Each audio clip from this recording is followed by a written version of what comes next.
Very easy. 4 রকম vegetables, rice, health drink, salad 1 ঘন্টায় ready হয়ে যাবে।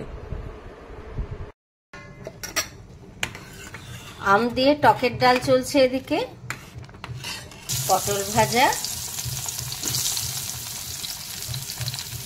সকাল 6:30 থেকে 7:30, 1 ঘন্টায় 4 রকম পদ তৈরি।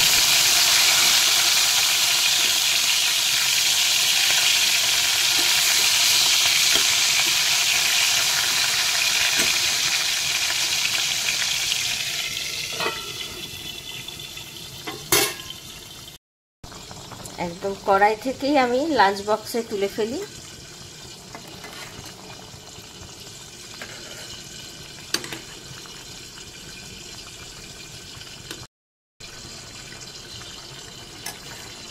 কিরাম হয়েছে দেখতে ডালটা বলবেন।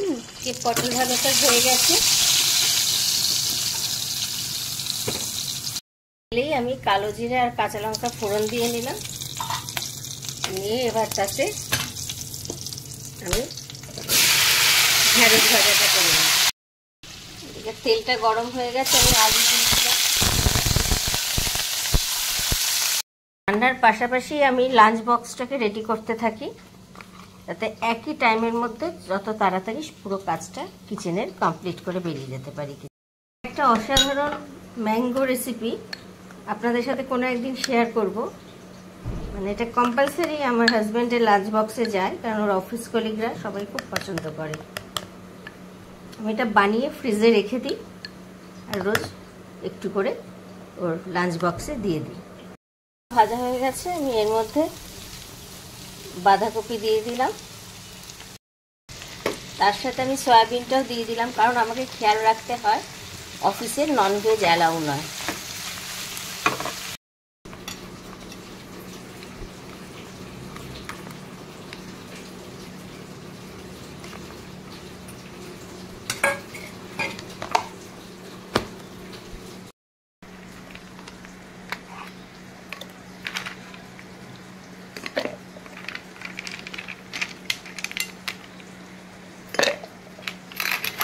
এখানকার ওয়েদারের জন্য আমাদের ছাঁচ খাওয়াটা কম্পালসারি, তাই রোজই টিফিনে ছাঁচটা যায়। এদিকে মশলা ঢ্যাঁড়সটাও রেডি হয়ে গেল।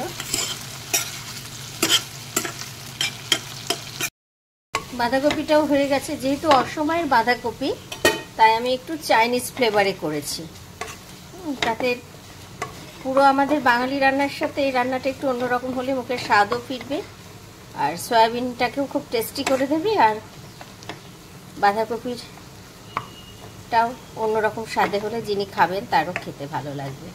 এই রেসিপিটা আমি পরে অন্য কোনো আলাদা কুকিং ভিডিওতে দেবো, তাহলে আমার ভিডিওটা অনেক বড় হয়ে যাবে। রাইসও প্রায় রেডি হয়ে এসছে, সুন্দর লম্বা লম্বা ঝরঝরে রাইস। এবার আমি স্টার্চটাকে এটাকে থেকে বের করে নেব।